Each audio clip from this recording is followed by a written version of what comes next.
Então, pessoal, dentro da minha perspectiva relacionada ao entendimento de compostos orgânicos, tá? A isomeria, como eu tinha falado, ela está relacionada diretamente com estruturas que apresentam compostos diferentes que apresentam a mesma forma molecular. E a ideia de isômeros constitucionais tem a ver com as estruturas apresentam a mesma forma molecular, só que são isômeros, mas as conectividades entre os átomos elas são distintas. Tá? É o que eles chamam no ensino médio de isomeria plana, que não deveria falar disso, mas enfim. E aí, os isômeros funcionais são diversos, mas se eu for observar em termos estruturais, os hidrocarbonetos são campeões em termos de exemplos de diversidade estrutural e, consequentemente, em termos de número de isômeros, mas isso tem relação direta com o tamanho da cadeia e a complexidade da minha cadeia. Tá?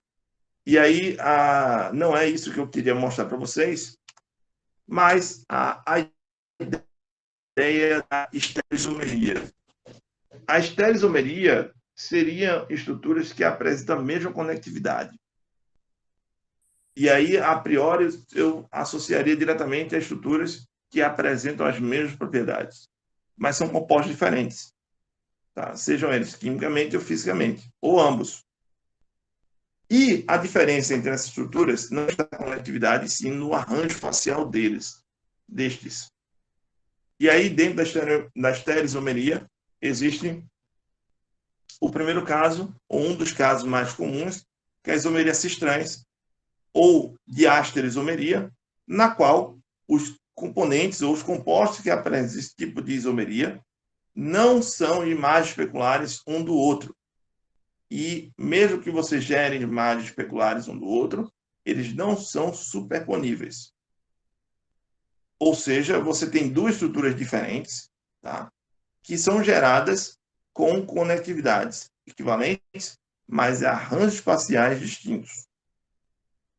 Então, a isomeria cis-trans, a ideia é que você tenha uma estrutura rígida, ou uma parte da minha estrutura rígida, que faz com que haja um impedimento da interconversão natural entre uma estrutura e outra. Tá? Então, você tem essa possibilidade reacional de favorecer uma estrutura em detrimento da outra. E elas são estruturas que a gente chama de isoméricas, do tipo estereoisômeros, na subclasse dos diastereoisômeros. E aí, por que a ligação dupla é tão importante nesse caso aí? A ligação dupla, juntamente com as estruturas cíclicas, apresentam uma barreira de torção de ligação muito alta, fazendo com que as estruturas não se interconvertam uma na outra. É esse caso aqui. Tá? Eu tenho o dicloreteno, que ele pode ter um 2 dicloreteno, e ele vai ter essa conectividade aqui, ó. Carbono 1, cloro, carbono 2, 1 cloro. Eu posso ter essa conectividade nesse arranjo espacial e nesse arranjo espacial. Só que, observe que eles estão no mesmo carbono, tá? O cloro aqui só mudou, entre aspas, só girou entre um e outro. E vocês observam que, ou pelo menos observa-se na literatura, que essa tem propriedades físicas e quimicamente totalmente diferentes dessa daqui. E apresenta a mesma conectividade, a mesma forma molecular. E aí, a gente utiliza a denominação de isômero cis e isômero trans, na qual só vai ocorrer esse tipo de isomeria por dois princípios. Primeiro, você tem que ter uma barreira de torção, uma barreira que impeça a interconversão natural entre uma estrutura e outra. A segunda coisa é que entre os carbonos da minha referência, da minha barreira torsional, no caso da ligação dupla ou da estrutura cíclica, eu tenho ligantes diferentes entre si, ou seja, se eu tenho aqui esse carbono chamado carbono 1 e aqui o carbono 2, o cloro é diferente do hidrogênio e o cloro é diferente do hidrogênio. Então, ambos, entre os carbonos da minha barreira de torção, faz com que ocorra esse tipo de isomeria. Aqui ocorre a mesma coisa. São oriundos da minha estrutura. Então, C1, C2. Aqui, hidrogênio diferente de cloro e cloro diferente de hidrogênio. Além disso, eu observo que eu tenho que ter um plano de referência, de comparação de estrutural. Então, o meu plano de referência é em relação à minha barreira de torção. Então, se eu cortar a minha molécula aqui no meio,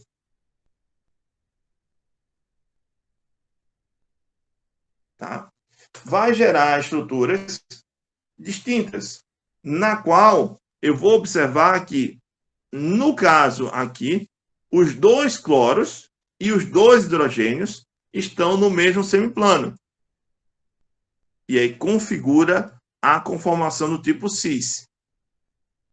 Se eu tenho agora, corto a minha molécula no meio, e os ligantes estão em semiplanos diferentes, então vou ter o isômero trans, ou a estrutura trans, o meu composto trans.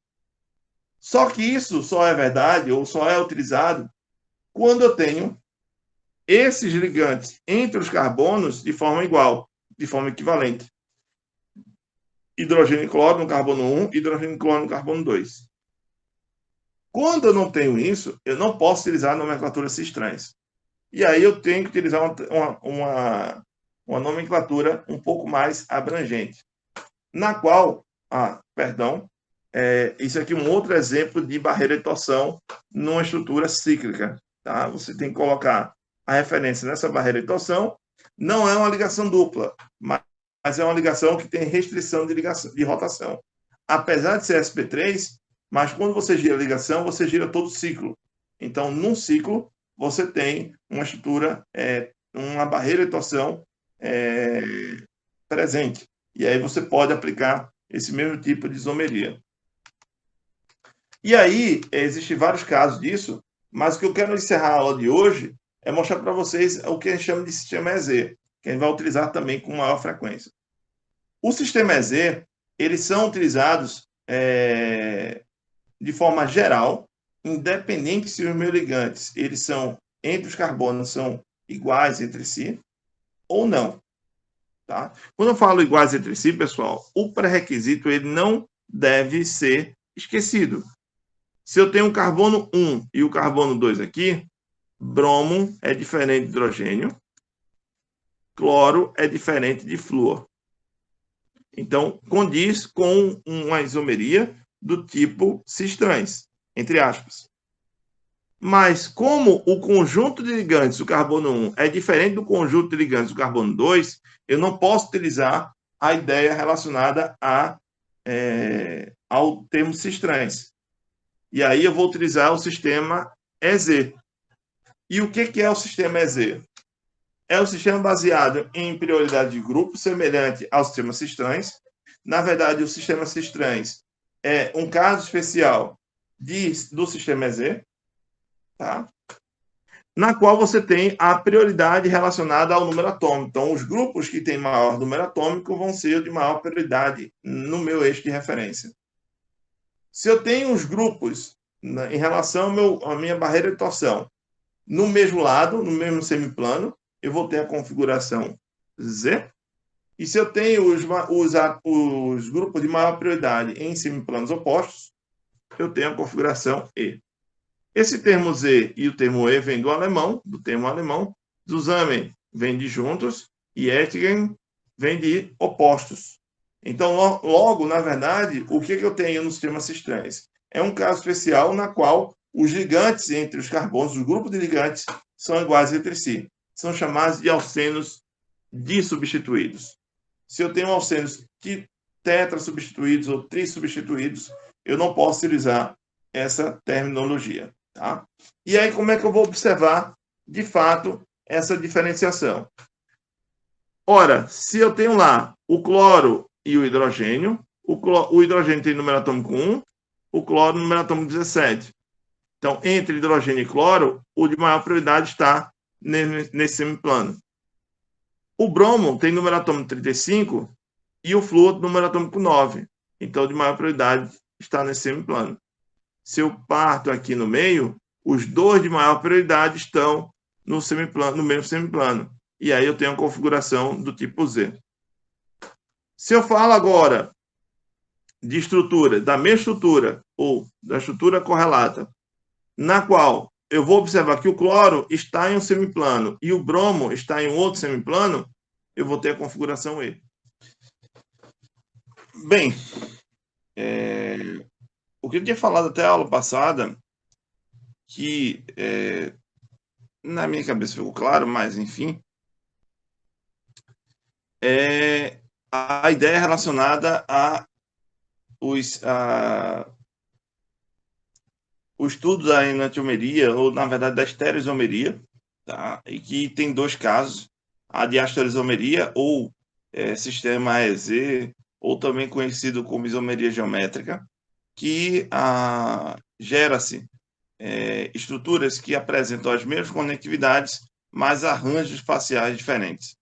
Esses arranjos são gerados a partir de uma estrutura rígida, ou de uma parte de uma estrutura rígida, promovida por uma ligação dupla, uma insaturação dupla, ou uma estrutura cíclica, na qual os ligantes em cada carbono da dupla ou da ligação de referência no ciclo apresentam-se diferentes entre si.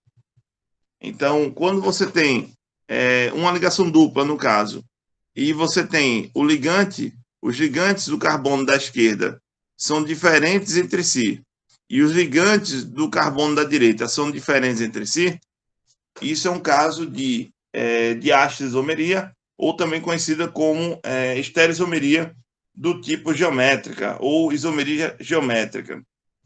Essa ideia relacionada à isomeria geométrica ou diastereoisomeria, a diferença desse tipo de estereoisomeria para um outro tipo que a gente vai observar daqui a pouco é que os compostos não são gerados a partir da imagem especular um do outro. Ou seja, quando eu falo imagem especular, entendam que é a imagem no espelho.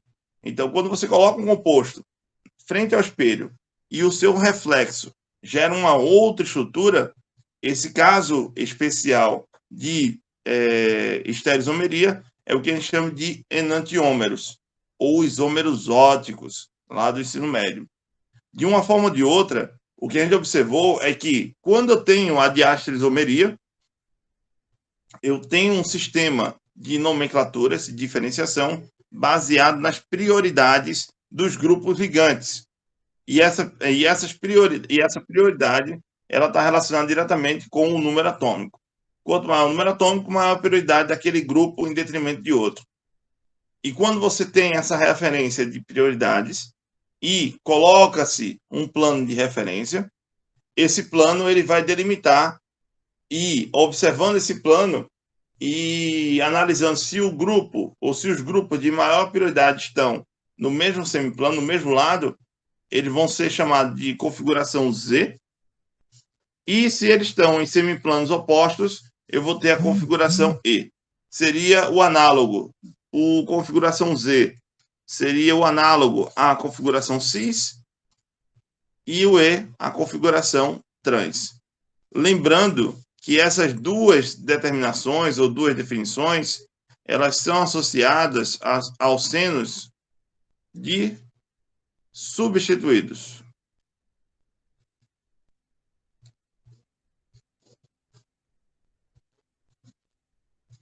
Aos senos ou ciclanos ou ciclenos, tá? Estruturas cíclicas. Nesse caso, tanto um quanto o outro dissubstituído, e essa dissubstituição forem iguais entre si, ou seja, se eu tivesse aqui cloro, hidrogênio, aqui hidrogênio e cloro, aí sim eu poderia observar essa nomenclatura cis e trans. Para efeitos práticos, o sistema EZ é mais geral. Então, se você entendeu a ideia do EZ, não faz sentido trabalhar com a terminologia ou a denominação de cis-trans. Mas é sempre importante lembrar que o equivalente ao cis, ou a regra mais geral, é a configuração Z, e o trans, a configuração E. Então, passando para um outro tipo de estrutura, outro tipo de caso de estereoisomeria, vem o conceito de quiralidade, tá? O termo quiralidade, se vocês bem lembram, quando vocês estudaram lá a estereoisomeria, ele veio do conceito de mão, vem do termo quiros, tá? Que significa mão.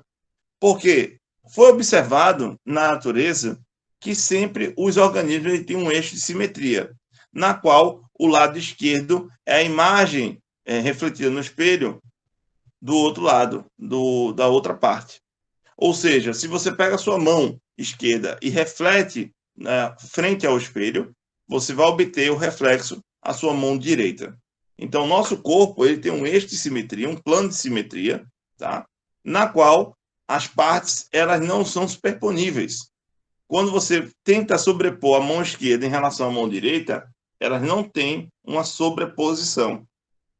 E aí você tem o conceito de quiralidade.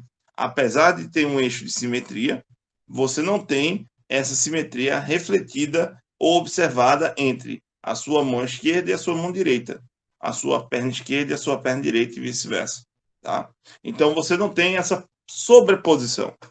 E quando você não tem essa sobreposição, você tem uma estrutura que a gente chama de estrutura quiral, tá? Na qual você tem que um composto ele é gerado a partir da sua imagem especular e os compostos eles não são superponíveis, tá? E aí esse conceito de quiralidade para as moléculas foi observado pela primeira vez pelo Louis Pasteur, tá? Lá no início do século XX, e ele observou que da mesma forma que as mãos, pernas do ser humano ou de outros animais, existem também moléculas que se comportam da mesma forma, tá? Na qual uma é a imagem especular da outra, mas não são superponíveis. E essas moléculas foram denominadas de moléculas quirais.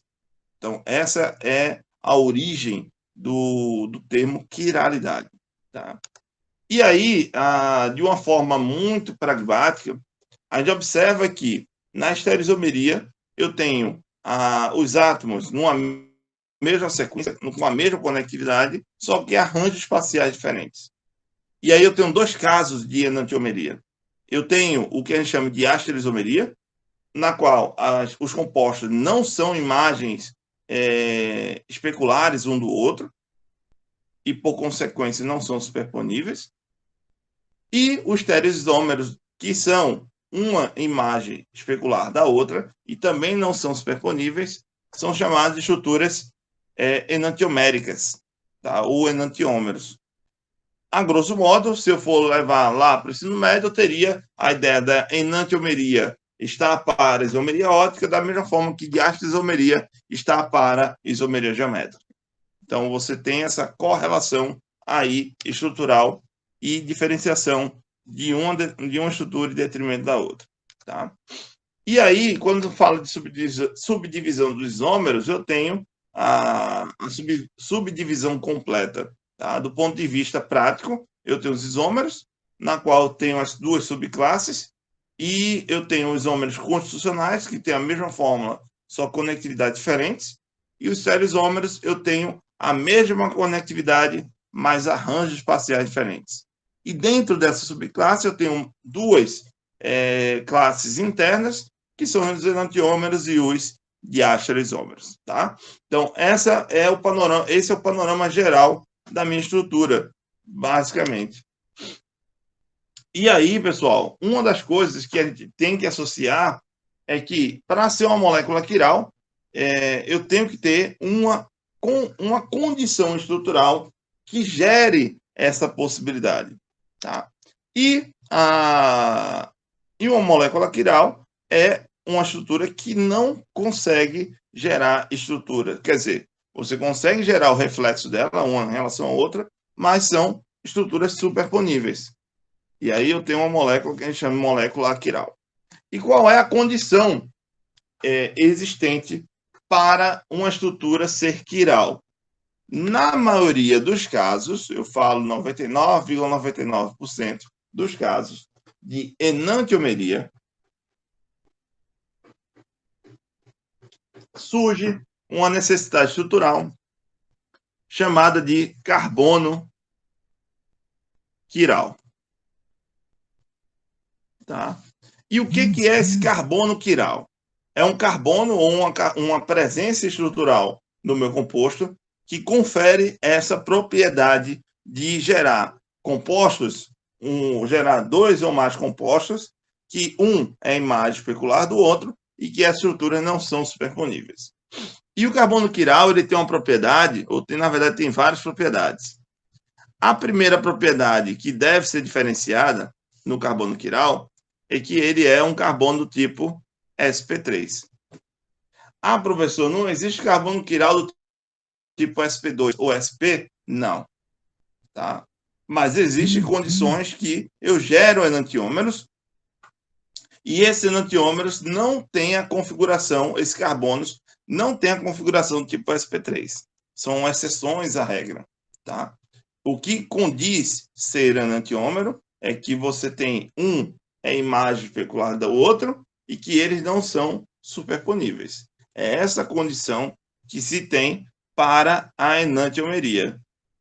O carbono quiral ele foi uma observação após analisar estruturas que, em sua maioria, apresentam essa peculiaridade, na qual você tem lá o ligante A, o ligante B, o ligante C e o ligante D, e os ligantes A, B, C e D, eles são diferentes entre si. Então, a condição para que você tenha, na maioria dos casos, o evento da quiralidade molecular ou da enantiomeria é que pelo menos apresente-se um carbono desse tipo aí. Tá? E aí você tem, se você tem um carbono do tipo sp3 está conectado a 4 ligantes diferentes, eu tenho a possibilidade de gerar, se eu tenho um carbono, eu tenho a possibilidade de gerar 2 enantiômeros. Se eu tenho 2 carbonos quirais, eu vou ter 2 elevado a 2, no caso 4. E assim vamos seguindo, tá? Então, quando eu vou observar a estrutura do 2-butanol, representada aqui, observe que se eu colocar aqui um plano espelhado,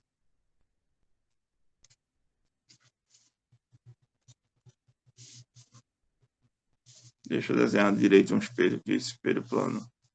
Não é assim. É algo desse tipo aqui. Não é tão plano, mas enfim.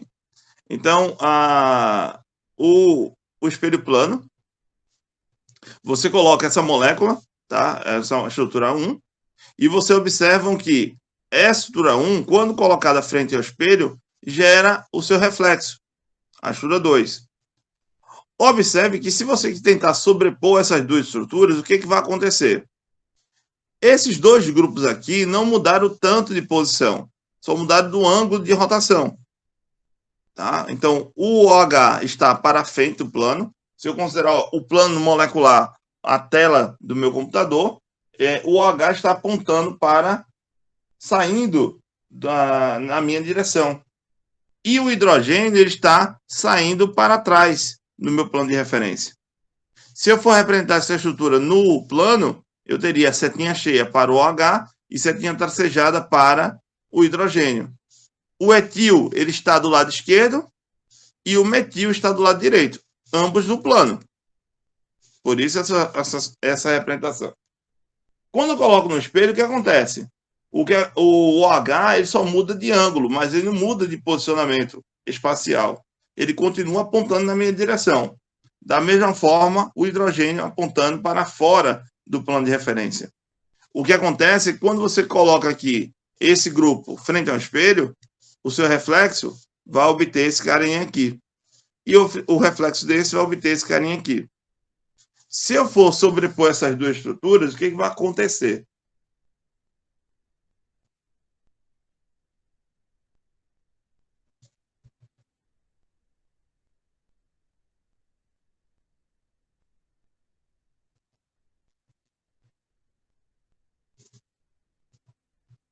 Tá? Observe que o hidrogênio e o OH eles sobrepõem. Só que o CH3 ele não coincide com o CH3 da outra molécula e o etil não coincide com o outro etil da outra molécula. Então, são duas estruturas, tá, geradas a partir do reflexo de uma em relação à outra, mas que não são estruturas superponíveis. E aí eu posso dizer que eu gero um par de enantiômeros. E aí eu preciso diferenciá-los de uma certa forma, tá? Então, a ideia relacionada à presença de carbono quiral, que nesse caso é esse carbono aqui, ó, porque está conectado ao OH, que é diferente de hidrogênio, que é diferente de etil, o etil é diferente de metil e o metil é diferente de OH. Os 4 ligantes eles são diferentes entre si. E aí, quando eu coloco frente ao espelho, eu gero uma outra estrutura que não são superponíveis. É a mesma molécula, professor? Não. São 2 moléculas diferentes, na qual apresentam as mesmas conectividades, as mesmas funções. O que diferencia é o arranjo espacial dos grupos, um em detrimento do outro. Tá? Então, você tem o que a gente chama de par de enantiômeros. E aí, a minha pergunta é, e o 2-bromopropano? Ele consegue conferir essa propriedade? Se eu quiser montar o 2-bromopropano, como é que seria? Seria o propano, que é a cadeia principal, 1, 2, 3 carbonos, e no carbono 2 eu teria o propano. Digamos,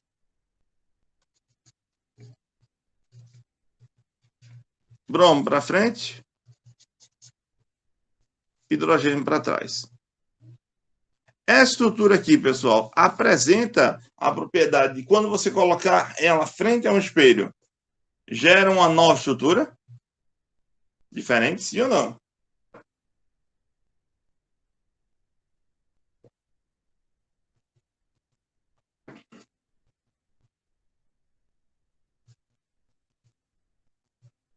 E aí, povo?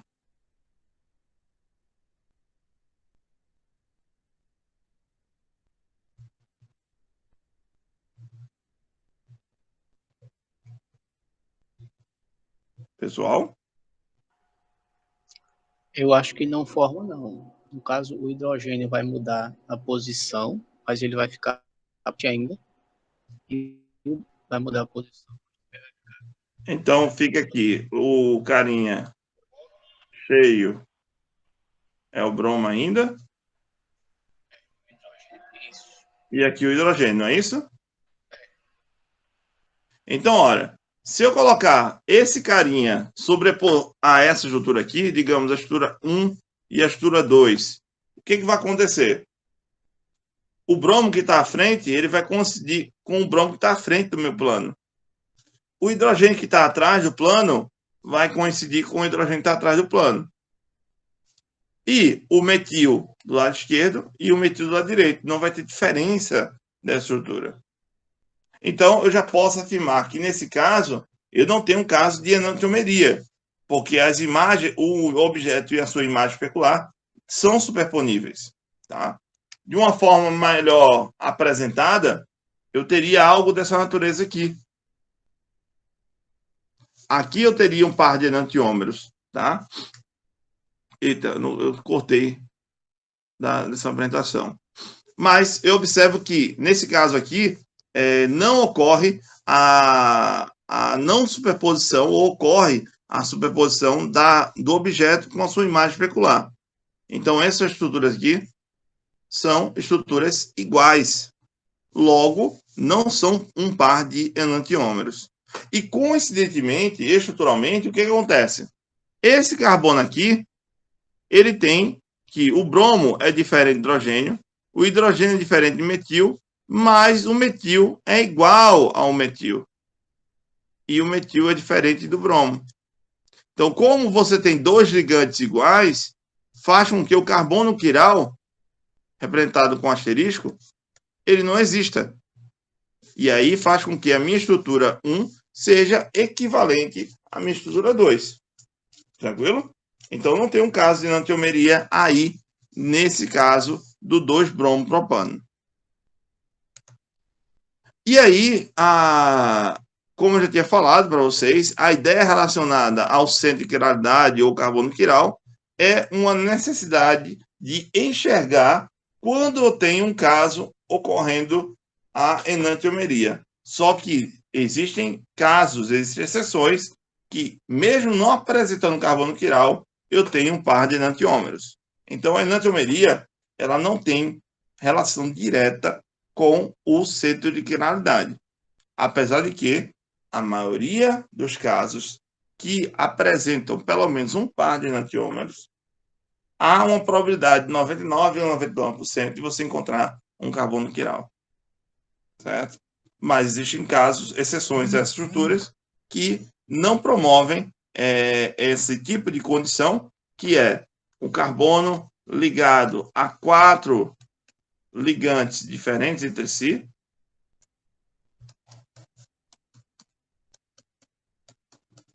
e além disso ser do tipo sp3. Então, essa condição aqui vai caracterizar o que a gente chama de centro de quiralidade, tá? Mas não é na maioria dos casos isso é uma verdade, mas existem exceções que mesmo não apresentando, você vai ter o caso da enantiomeria. Um caso a ser exemplificado nos livros são os alenos. São estruturas cíclicas com insaturações que você promove a formação de par enantiomérico, mesmo não tendo carbono do tipo sp3, tampouco 4 ligantes diferentes. Tá? Então, a enantiomeria ela tem relacionamento direto com a existência de uma estrutura e o seu reflexo, e elas não são superponíveis, que tem relação com o carbono quiral, mas não é uma necessidade estrutural em todos os casos. Então, a visualização do enantiômero, tá? Ele é de suma importância para o entendimento desse caso da estereoisomeria. E quando você quer gerar uma estrutura em detrimento da outra, o que você faz é mudar o posicionamento, a conectividade de dois grupos, tá? Do meu carbono quiral. Se eu tenho um carbono quiral, eu vou ter pelo menos um par de enantiômeros. E se eu tenho uma estrutura e quero obter a sua estrutura correlata, o seu par enantiomérico, eu faço a troca de dois grupos simultaneamente.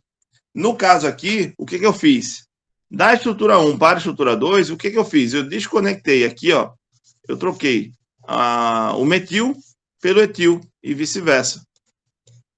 Se eu trocar os dois aqui, ó, e manter o grupo OH, o hidrogênio, frente e trás, respectivamente, do plano de referência, eu vou gerar o meu par de enantiômeros. Então, normalmente, quando você quer obter o seu enantiômero, o seu par enantiomérico, o que você faz? Fixa aqueles grupos que estão no espaço, ou seja, para frente, na sua direção, e fugindo de você pela direção contrária, e você troca de posição as estruturas que estão no plano. Aí fica mais fácil você visualizar a geração do enantiômero, tá? E aí, uma coisa que é sempre importante é que esses enantiômeros não se interconvertem espontaneamente. Por que isso é verdade, professor? Porque quando você quer gerar uma estrutura em detrimento da outra, você tem que quebrar a ligação e formar novas ligações. Não é o Lego que você tem lá os encaixes e você coloca, tira e tudo mais. E mesmo para fazer a montagem de um Lego, você requer energia. Que você requer energia potencial para tirar do saquinho, energia potencial para conectar e energia potencial gerado baseado na paciência para você chegar num objeto real, ou pelo menos aquilo que você imagina montar com aqueles bloquinhos de construção, tá? Eu estou vivendo não vou falar pesadelo, mas é um pouco de exagero da minha parte, porque minha filha aprendeu a mexer nesse negócio, tá? Então, ela consegue fazer essa montagem e se arreta quando não consegue montar o carrinho.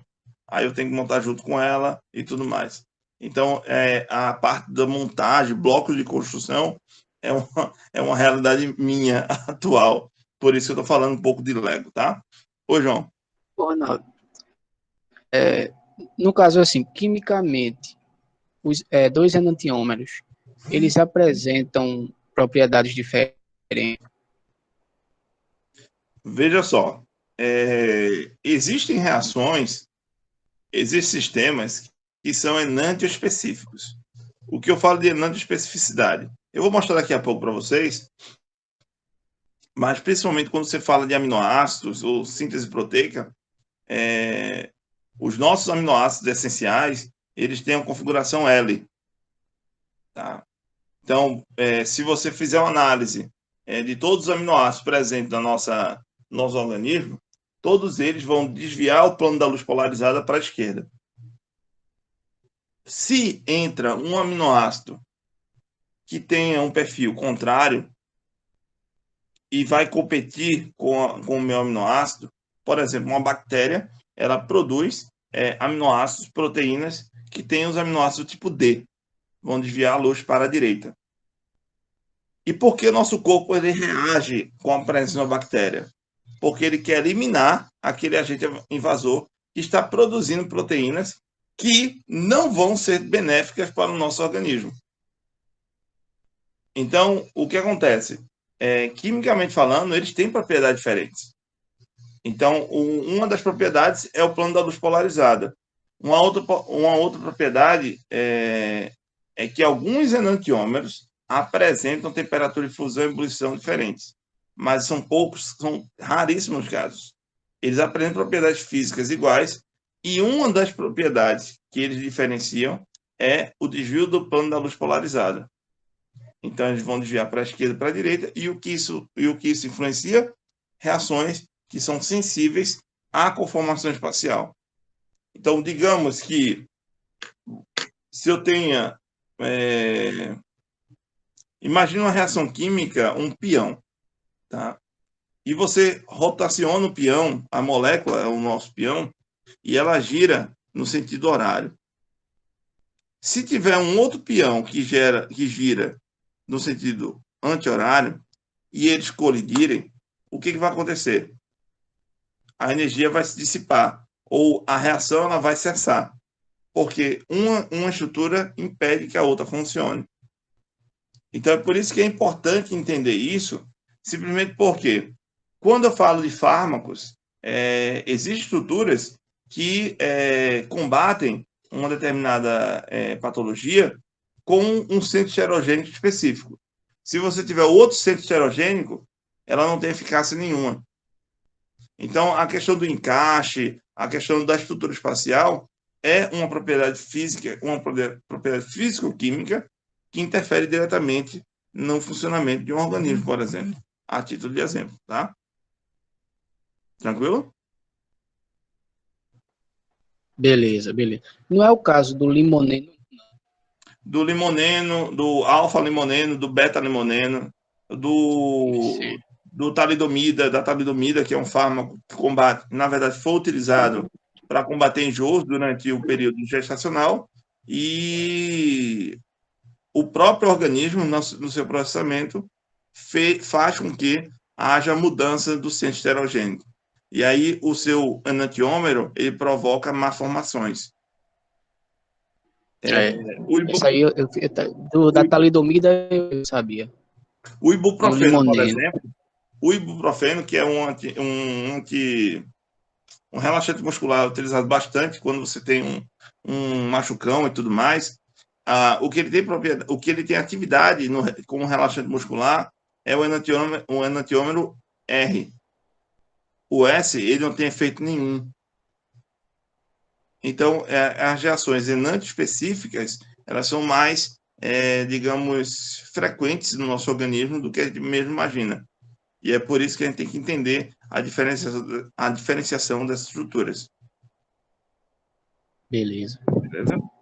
Então, ó, quando eu vou observar a ideia de moléculas arquirais, é o caso mais simples, ou pelo menos é o caso mais prático, que você tem estruturas que são equivalentes, não são diferenciadas, nem em relação à sua imagem especular. E aí, por exemplo, o 2-propanol, eu tenho a minha estrutura aqui 5 e a estrutura 6, você observa que vocês têm aqui a mudança do ângulo de ligação, não de orientação, porque ele mantém a frente do meu plano e o hidrogênio atrás do meu plano. E quando você coloca aqui os grupos metil para refletir, você não vai ter diferença do metil 1 do metil 2. Metil 1, metil 2. Como esses grupos são iguais, você sobrepor, você vai ter a coincidência dessas estruturas. Como você tem as estruturas coincidentes, eles não são enantiômeros. Eles são sobreponíveis ou superponíveis e não são enantiômeros. A característica de ser enantiômero é que um objeto em relação à sua imagem especular não são sobrepostas. Se for sobrepostas, não pode ser considerado quiral, e aí por isso é chamado de molécula quiral ou não enantiomérica, ou são simplesmente moléculas iguais. Tá? E aí, esse problema eu vou mostrar para vocês fazerem depois, tá? E a importância que eu tinha adiantado na sua pergunta, João, é que quando se fala de aminoácidos, existem sítios catalíticos, sítios específicos de uma proteína ou de várias proteínas, que elas orientam diretamente ao encaixe dos aminoácidos tipo L. Se estamos no nosso organismo e todos os aminoácidos são do tipo L, então os centros de reação eles têm uma configuração preferencial. Tá?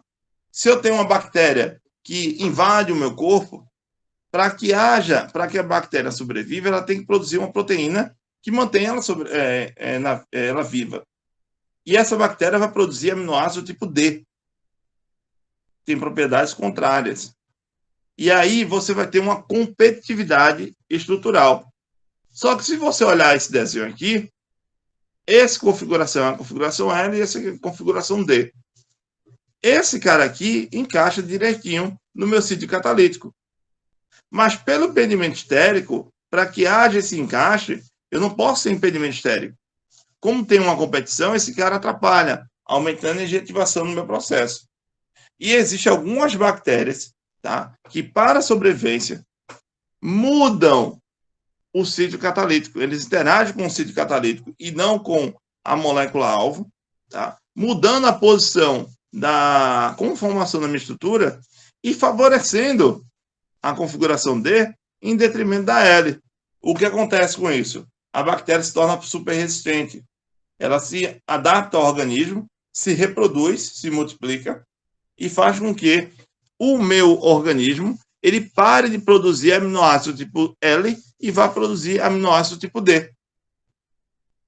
E aí ela se mantém a partir do funcionamento do próprio organismo.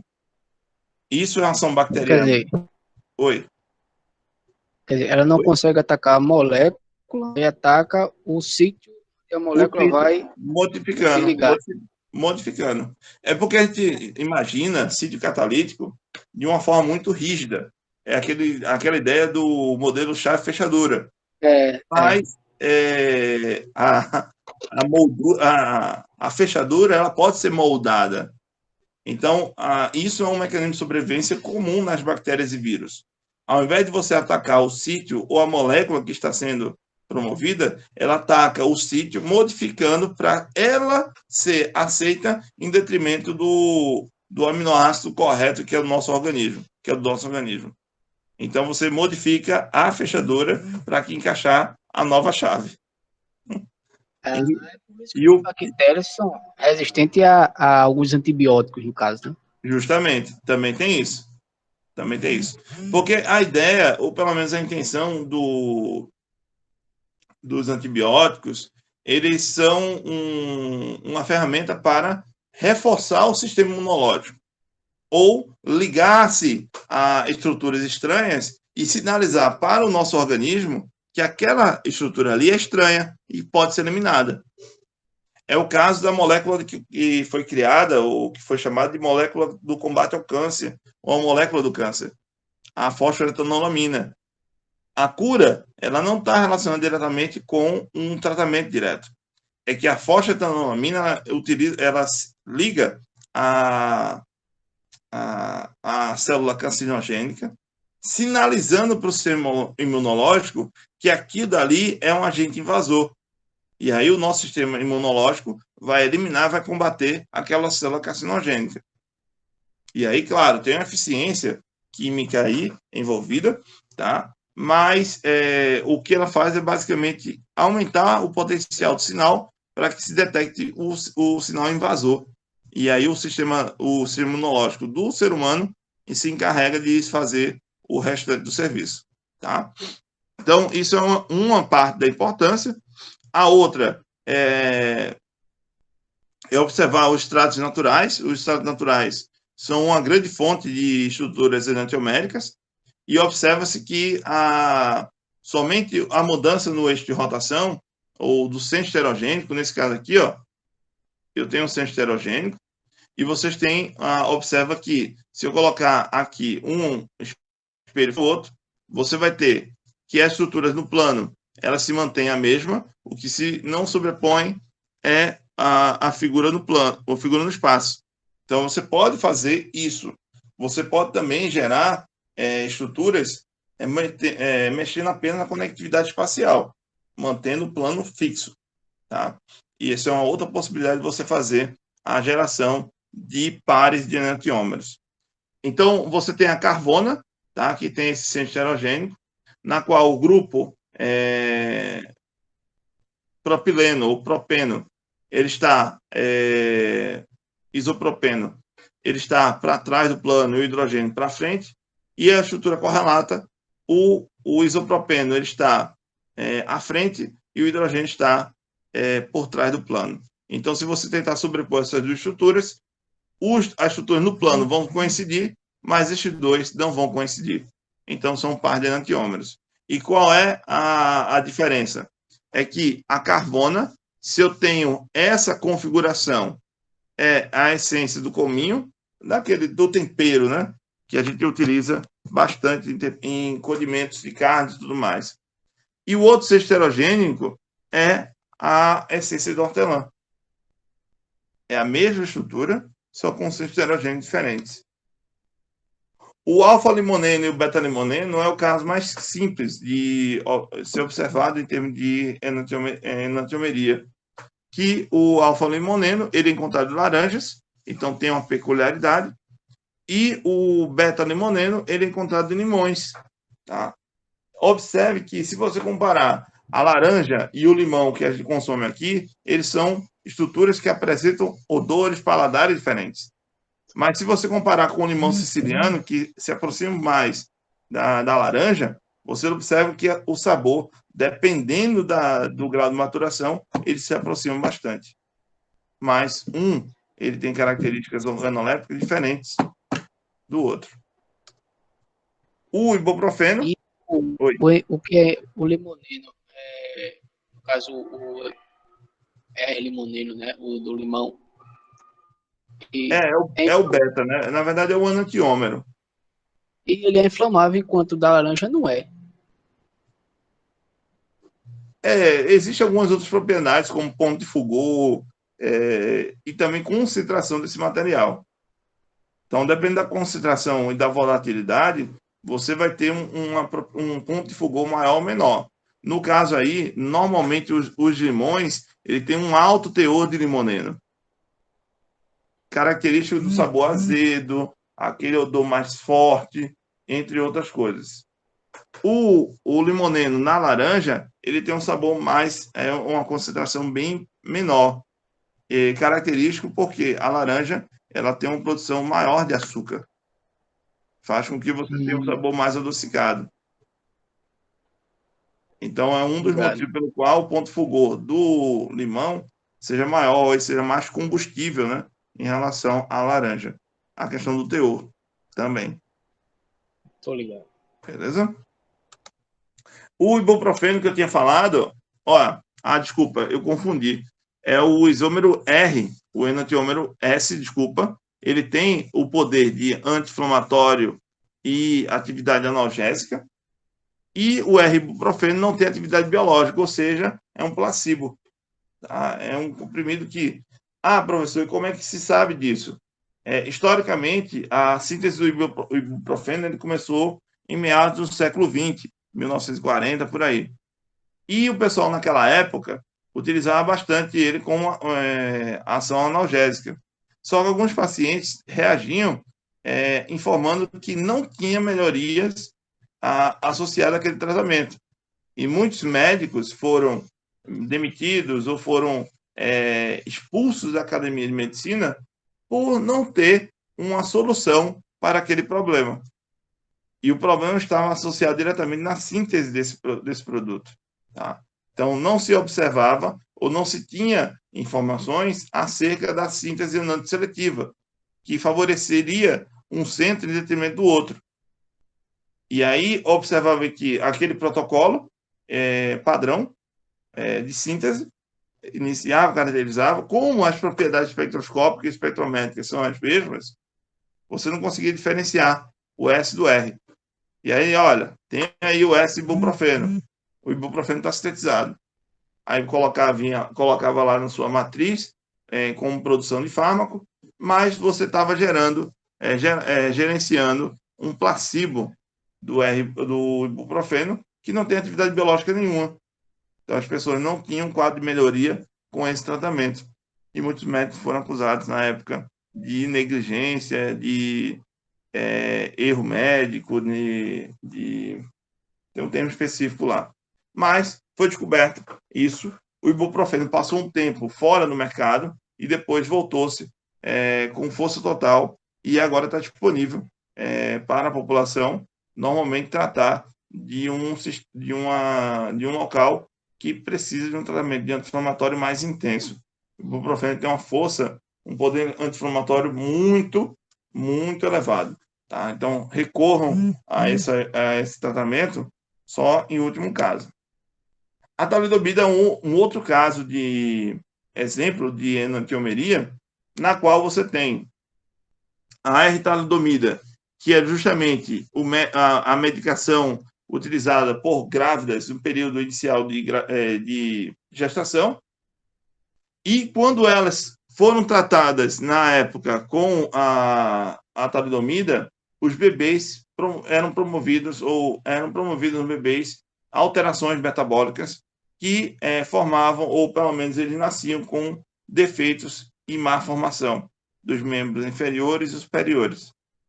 E aí foi observado isso, que a talidomida, quando entrava em contato com o nosso organismo, ela era transformada, biosintetizada no isômero no isômero S, que esse S-talidomida estava diretamente relacionado com essa doença congênita, tá?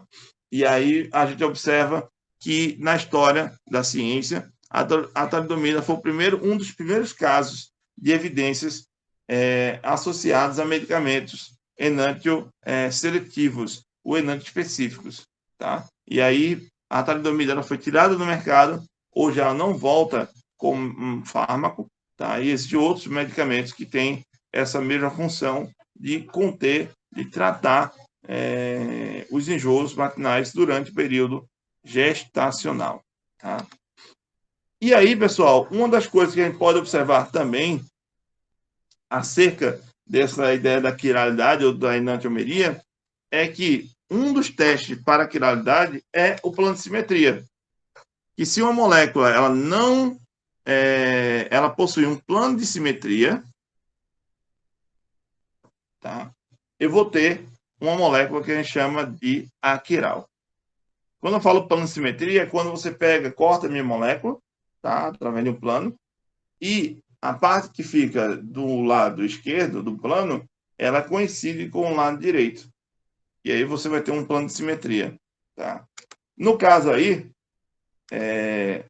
se eu tenho a molécula do 2-cloropropano e eu corto ela aqui no meio, utilizando o plano de simetria, observe que os ligantes cloro e hidrogênio estão partidos do meio, então tem metade aqui de um lado, metade do outro. E o que é interessante são esses ligantes metil. Nesse caso aqui, eu tenho uma estrutura que apresenta esse plano de simetria, porque a parte da esquerda coincide com a parte da direita. Logo, ela é considerada uma molécula aquiral. Se eu tenho uma molécula que quebra esse plano de simetria, ou esse plano de reflexo, cortando minha molécula do meio, como esse caso aqui, eu tenho uma molécula do tipo quiral. Mas aí eu estou utilizando moléculas pequenas. Se eu falo de moléculas maiores, eu vou ter um trabalho de encontrar cada região, a partir de cada região, se existe ou não um plano de simetria. é uma análise espacial imaginária. Então, você pode fazer isso como um plano de varredura, um sistema de varredura, para verificar se toda a minha molécula não existe pelo menos uma parte quiral. Tá? E aí eu tenho que verificar isso a todo momento. Beleza? E aí, pessoal, uma coisa que eu tinha falado quase agora, e esqueci de mencionar, é que existem duas formas de diferenciar, ou pelo menos de denominar, estruturas enantioméricas.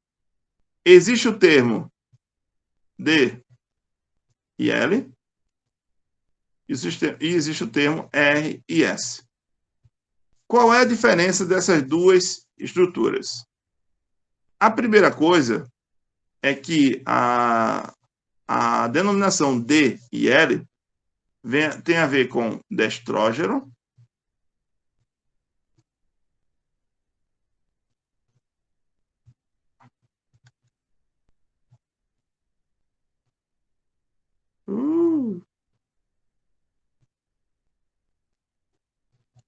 e levógeno.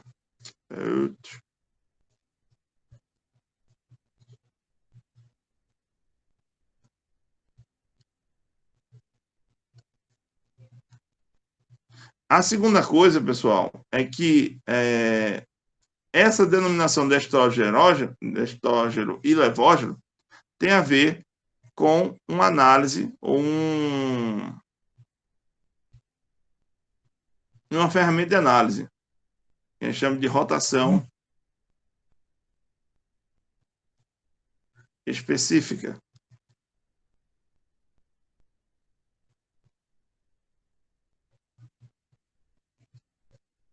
Polarímetro. Então, o que eu estou tentando utilizar aqui, pessoal, é que esse termo D e L, ou destrógeno e levógeno, ele é utilizado a partir da polarimetria, ou do polarímetro, para determinar a rotação específica. Então, isso aqui é uma ferramenta de análise. Tá? É um experimento. Então, é uma análise física, é um sistema físico que determina a rotação específica a partir de um polarímetro. Tá? E aí você vai ter o plano da luz polarizada. Se ele vai desviar para a esquerda, eu vou ter o centro levógeno. Se ele vai desviar para a direita, eu vou ter um centro destrógeno. Mas isso é uma medida experimental, é uma análise. Tá? O termo R e o S tem a ver com o sentido da rotação. Também é a rotação específica.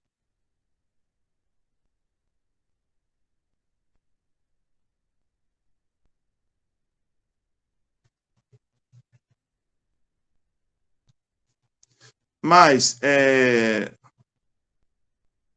o R está associado à rotação no sentido horário e o S no sentido anti-horário. E essa rotação específica aqui, semelhante a essa, mas não equivalente, é uma medida teórica, é uma previsão, é um modelo proposto para determinar a rotação específica daquela minha molécula. Então, o que eu estou querendo dizer no final das contas? É que a terminação D e L não tem relação direta com a denominação R e S.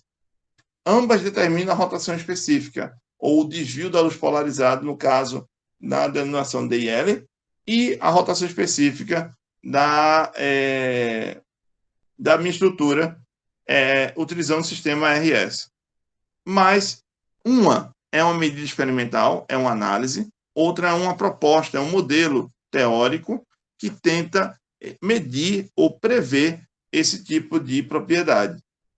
Tá? Então, muitas vezes a gente associa que o D está para o R, assim como o L está para S.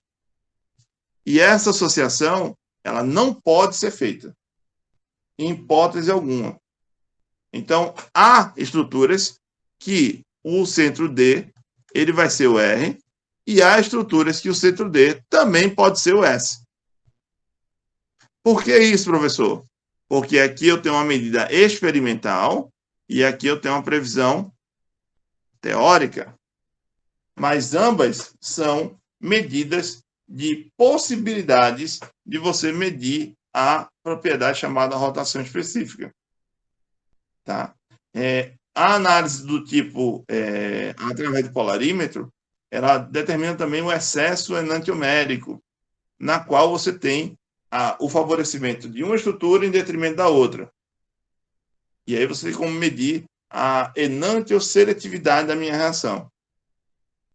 Se você produz a quantidade de produtos, se digamos de 10 produtos formados, 6 você tem o D e 4 você tem o L, você tem uma estrutura, uma reação enantioseletiva mais favorável para o D. Se você tiver uma outra reação que favoreça 8 para 2, então observe que ela é mais enantioseletiva do que essa, porque ela favorece mais uma em detrimento da outra. O ideal, para ser considerada enantioseletiva de fato, você tem que ter o favorecimento completo de 10 moléculas, 10 é uma estrutura em detrimento de nenhuma da outra. Mas você tem essas aproximações aí tranquilas, tá? Existe alguma dúvida nessa terminação, pessoal? D e L? Sim ou não? Vocês entenderam o que eu estou tentando mostrar para vocês? Sim ou não?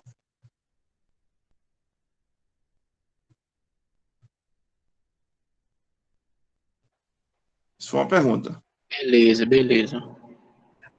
Uma outra coisa, pessoal. Muitas vezes, o terminação D ele é associado a um valor positivo e a terminação L um valor negativo, tá?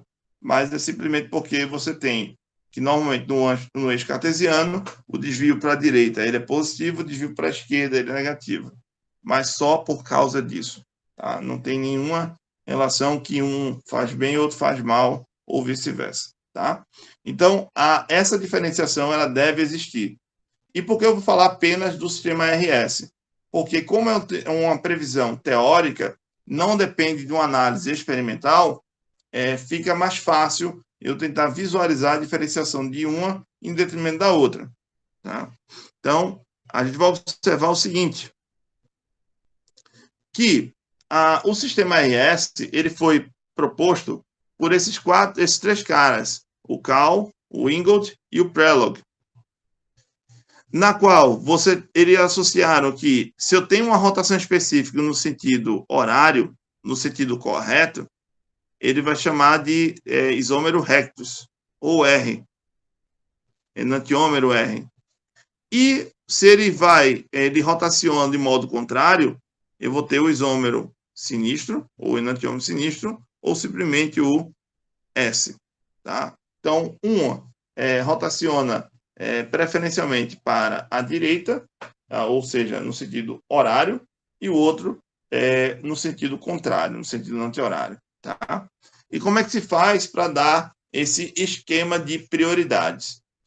A primeira coisa é, quando você faz a prioridade, ele é baseado no número atômico. Opa, o sistema EZ também prioriza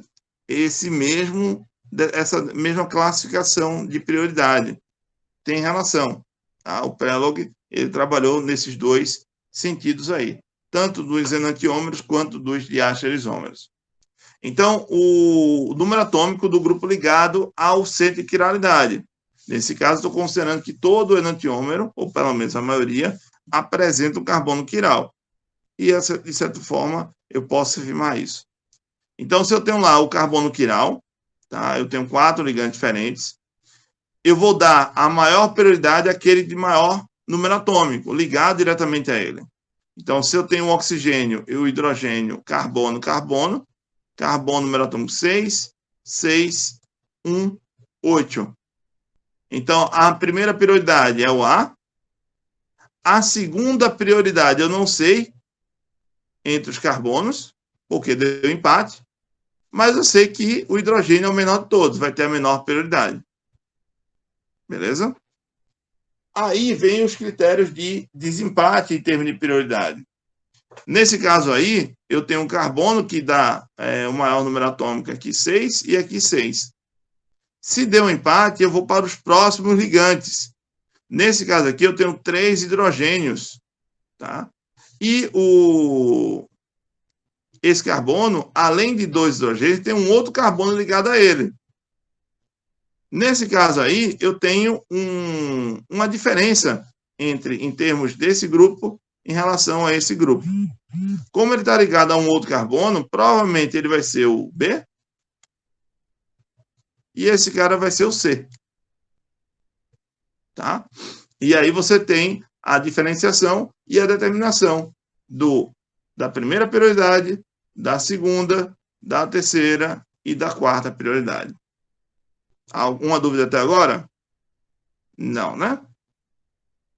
A segunda etapa, a terceira etapa, é observar o seguinte: a gente vai girar a fórmula de tal forma que o grupo de menor prioridade esteja apontando para longe de nós. O que ele está tentando dizer? Eu vou representar isso no plano, a figura tridimensional. O meu grupo de maior prioridade, ele vai estar, de menor prioridade, ele vai estar atrás. Ora, se eu pegar a minha molécula aqui, ó, o OH ele está à frente, o hidrogênio está atrás e o metil e etil estão no plano, no meu estrutura. Então, o de menor prioridade já está para trás. Ah, professor, e se não tivesse? Você tem duas possibilidades. Você pode fixar 2 grupos e trocar de posição os outros 2, contanto que você faça essa permuta de forma simultânea. Ou seja, se eu quero fixar os do plano, que eu estou falando aqui, ó, o metil e o etil, fixo eles, eu vou trocar de lugar os grupos que estão à frente e atrás, para gerar essa estrutura. No nosso caso aqui, não precisa. Tá? O hidrogênio já está para trás. E aí você sempre coloca e tenta visualizar a molécula frente a você. Sempre em frente. Tá? E aí você visualiza de forma mais categórica associada a isso. Tá? E aí, em termos práticos, eu vou traçar um caminho do grupo de maior prioridade ao de menor prioridade. E aí, se for no sentido horário, vai ser o R. Se for no sentido anti-horário, vai ser o S. No meu caso, agora, ora, eu tenho aqui, ó, o A, o B, C e o D. Do A para o B, do B para o C e do C para o D. Qual foi o sentido que eu dei aqui? Horário. Então, o meu centro heterogênico, ele tem a previsibilidade do tipo R.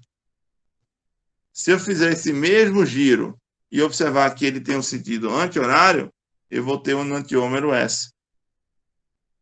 E é dessa forma que eu determino a rotação específica a partir desse modelo Cal, Prelog, Ingold e Prelog. Alguma dúvida nisso, pessoal? Foi claro? Sim ou não?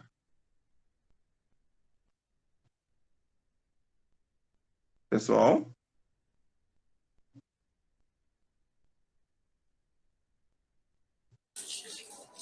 Ronaldo, tu pode repetir essa parte aí de colocar o menor grupo atrás do plano? Vê só.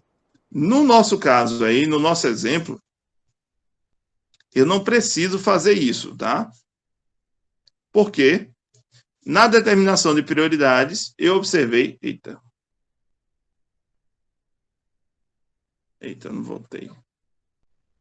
Perdão. Aqui, ó, tanto aqui quanto aqui tá a mesma coisa.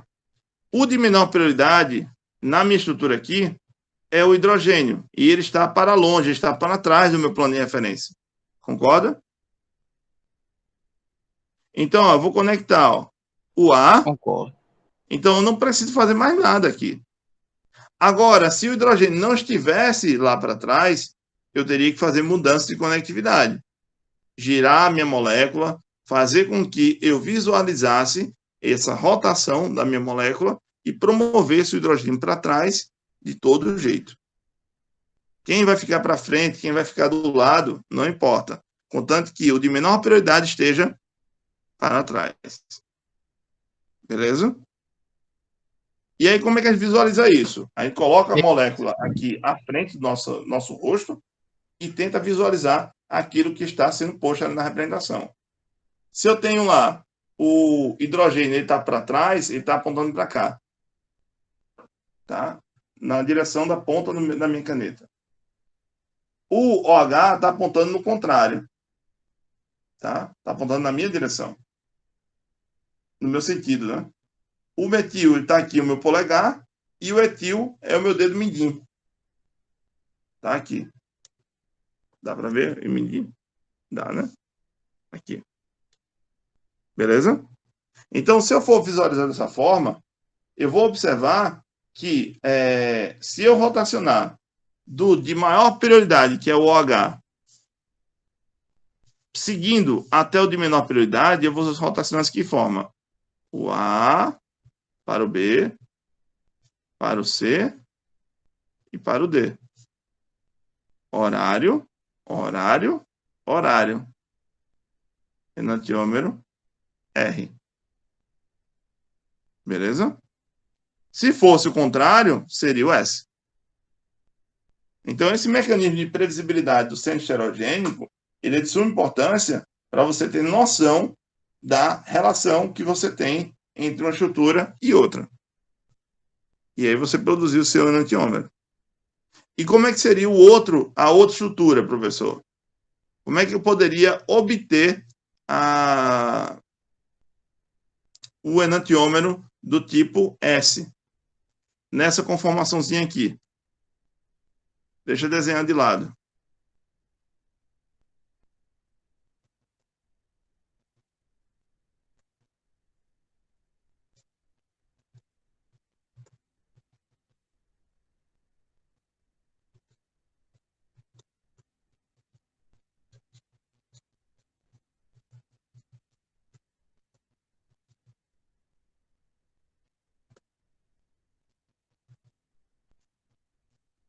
O que eu fiz? Eu girei minha molécula.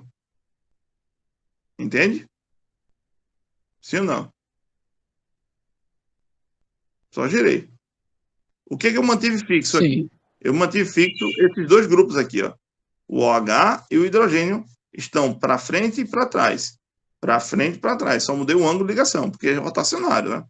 Mas no plano, eles não mudaram a sua posição. E aí eu tenho lá o etil e aqui eu tenho o metil. Prioridade é o OH, primeira prioridade. Segunda prioridade, o etil. Terceira prioridade, o metil. E quarta prioridade, o hidrogênio. O hidrogênio já está para trás, que é o de menor prioridade. Então não vou ter problema. Como é que eu faço para conectar agora? E observe que a rotação não muda a prioridade, pessoal.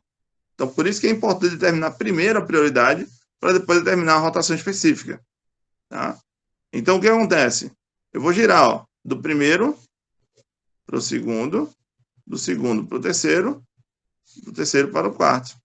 Observe que eu rotacionei no sentido anti-horário. Então, esse centro heterogênico aqui é o enantiômero S. É só isso que a gente deve fazer. Tranquilo?